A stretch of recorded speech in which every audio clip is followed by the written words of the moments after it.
Hello friends, Python पढ़ने की series में मैं उन्नीस आप सभी का बहुत बहुत स्वागत करता हूं। दोस्तों, ये चैप्टर 21 का लेक्चर 2 है और यहाँ पे एब्स्ट्रैक्शन से रिलेटेड एक छोटा सा प्रोग्राम देखेंगे। एब्स्ट्रैक्शन क्या होता है मैंने बता रखा है कि आप वही चीज़ें यूजर को दिखाएं जो यूजर के लिए इंपॉर्टेंट हो, तो उसे हम एब्स्ट्रैक्शन कह देते हैं। ठीक है, तो इसको हम प्रोग्रामेटिकली देखेंगे कि आखिर इसको हम कैसे यूज कर सकते हैं, कैसे इसका इम्प्लीमेंट कर सकते हैं। चलिए विजुअल स्टूडियो कोड ओपन करके देखते हैं कि आखिर हम एब्स्ट्रैक्ट क्लास कैसे बना सकते हैं। तो मैंने पहले से एक प्रोग्राम लिख कर रखा है और इसको बस मैं समझा दूंगा, क्योंकि ये ज़्यादा चीज़ें इंपॉर्टेंट है नहीं। ठीक है, तो ज़्यादा इंपॉर्टेंट जो चीज़ें नहीं उस पर ज़्यादा जोर देने से कोई फायदा है नहीं। एब्स्ट्रैक्शन, पॉलीमॉर्फिज्म, ये सारी चीज़ें थ्योरेटिकली हैं, मतलब आपको थ्योरेटिकली बस पता होना चाहिए, बस सिंपल सा। लेकिन मैं एक दो प्रोग्राम इसलिए करा दे रहा हूँ तो आपके प्रोग्रामेटिकली ये चीज़ें आपको पता हो। ठीक है, तो यहाँ पे जो है सबसे पहली चीज़, एब्स्ट्रैक्ट मेथड को आपको इंपोर्ट करने के लिए आपको करना क्या होता है, एबीसी नाम का एक मॉड्यूल पाइथन में ऑलरेडी बना हुआ है, जिसमें एक कैपिटल एबीसी है जिसका फुल फॉर्म होता है एब्स्ट्रैक्ट बेस क्लास। ठीक है, एबीसी नाम का मॉड्यूल है जिससे फ्रॉम एबीसी इंपोर्ट, ये सारी चीज़ें आपको अभी तक नहीं पता, तो यहाँ पे इन चीज़ों को गौर भी कर लीजिए। इसी बहाने आपको ये भी पता चल जाए कि कैसे हम इंपोर्ट करते हैं।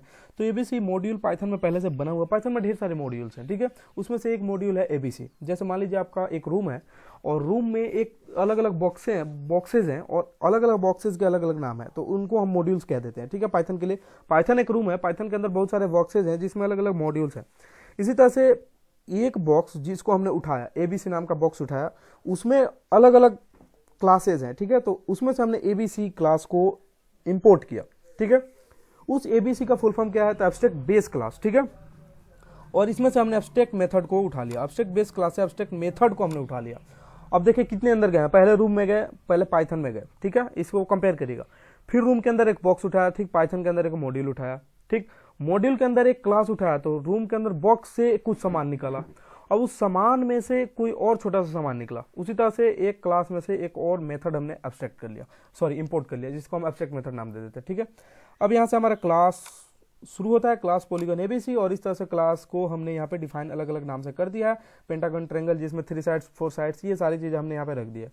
तो आपको मेन चीज़ें यहाँ जानना ये है कि हम कैसे इंपोर्ट करते हैं एब्स्ट्रैक्ट क्लास को। तो आप इतना जान गए, आई होप कि आपको ये समझ आया होगा। अगर नहीं समझ आया तो ज़्यादा इस पर जोर देने की जरूरत है नहीं, क्योंकि ये सारी चीज़ें उतनी इंपॉर्टेंट नहीं है जितनी पहले की चीज़ें थी। क्योंकि इनहेरिटेंस ज़्यादा इंपॉर्टेंट था, क्योंकि प्रोग्राम में उसका ज़्यादा यूज होता है। इनकैप्सुलेशन ज़्यादा इंपॉर्टेंट है, क्योंकि प्रोग्राम में उसका ज़्यादा यूज होता है। एब्स्ट्रैक्शन उतना ज़्यादा यूज नहीं होता, क्योंकि जब आप क्लास, इनहेरिटेंस और इनकैप्सुलेशन जान चुके होते हैं तो आपको ये सारी चीज़ें इंप्लीमेंट करने की उतनी जरूरत पड़ती नहीं है। ठीक है, तो एब्स्ट्रैक्शन और पॉलीमॉर्फिज्म उतनी जरूरत है नहीं, तो इसलिए मैं इस पर ज़्यादा जोर नहीं दे रहा हूँ। आई होप कि आप इतना कुछ समझ पाए हो, क्योंकि कैसे इंपोर्ट करते हैं सारी चीज़ें, आपको बस ये लाइन ज़्यादा इंपॉर्टेंट था जानना, इसलिए मैं इस प्रोग्राम को करा दिया। ठीक है, ये सारी चीज़ें तो बाकी वैसी को वैसी ही है।